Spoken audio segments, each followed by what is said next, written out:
Beneath the business district La Défense in Paris, a road tunnel is tested on fire safety by a remarkable measurement device. Known as a mobile furnace, the device was invented by the Dutch division of the Efectis Group, a major European fire research institute. It was used for the first time earlier this year in a Dutch road tunnel to test a concrete ceiling. The mobile fire test in Paris is a first for France, and the first for testing a concrete wall. Engineers of both the French and Dutch divisions of Efectis carried out a test to see if the tunnel meets the new French fire safety criteria. A large part of the tunnel has been built lots of decades ago, where the rules were different, and the fire resistance requirements was also different.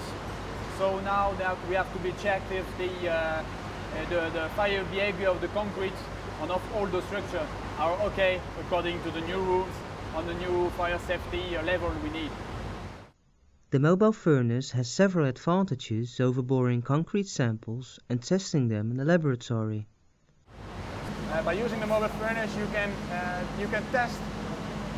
You can test in the tunnel itself. You can test in the tunnel itself, and you have a good idea what happens. If you test in the lab, you don't know if the concrete is exactly the same. Over here, you know that the concrete is exactly the concrete you want to test.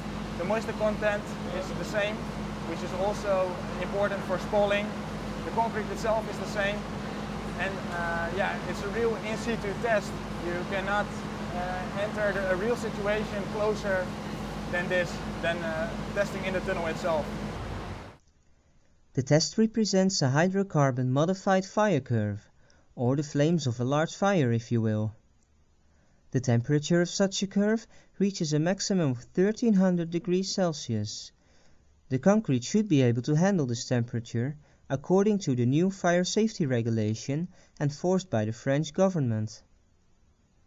By knowing how long it takes before the surface of the concrete flakes off, engineers can estimate the condition of the concrete and take the appropriate fire safety precautions. In fact, we will measure the spalling of the concrete in order to know the thickness of the concrete that is lost within a fire condition, in order then to calculate the fire stability of the concrete without this layer that has been lost during the fire. It takes about an hour to assemble the mobile furnace. It is fueled by propane and is housed inside a metal framework. The oven itself is made out of fire-resistant material and has an exhaust. It is open to one side, where the flame erupts from a burner, heating a surface of approximately 1 square meter. We just push it against the wall, and the wall is in this case the specimen.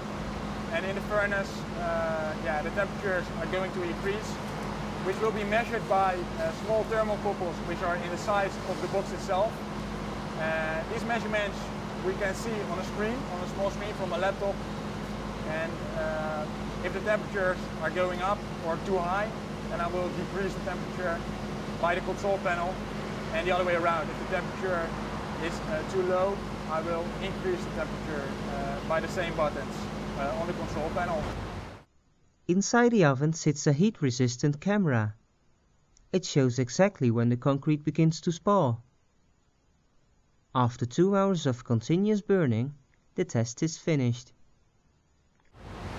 It goes very well. In fact, as a first test, as a mobile test in France, we succeed with the 2 hours of hydrocarbon moderated curve.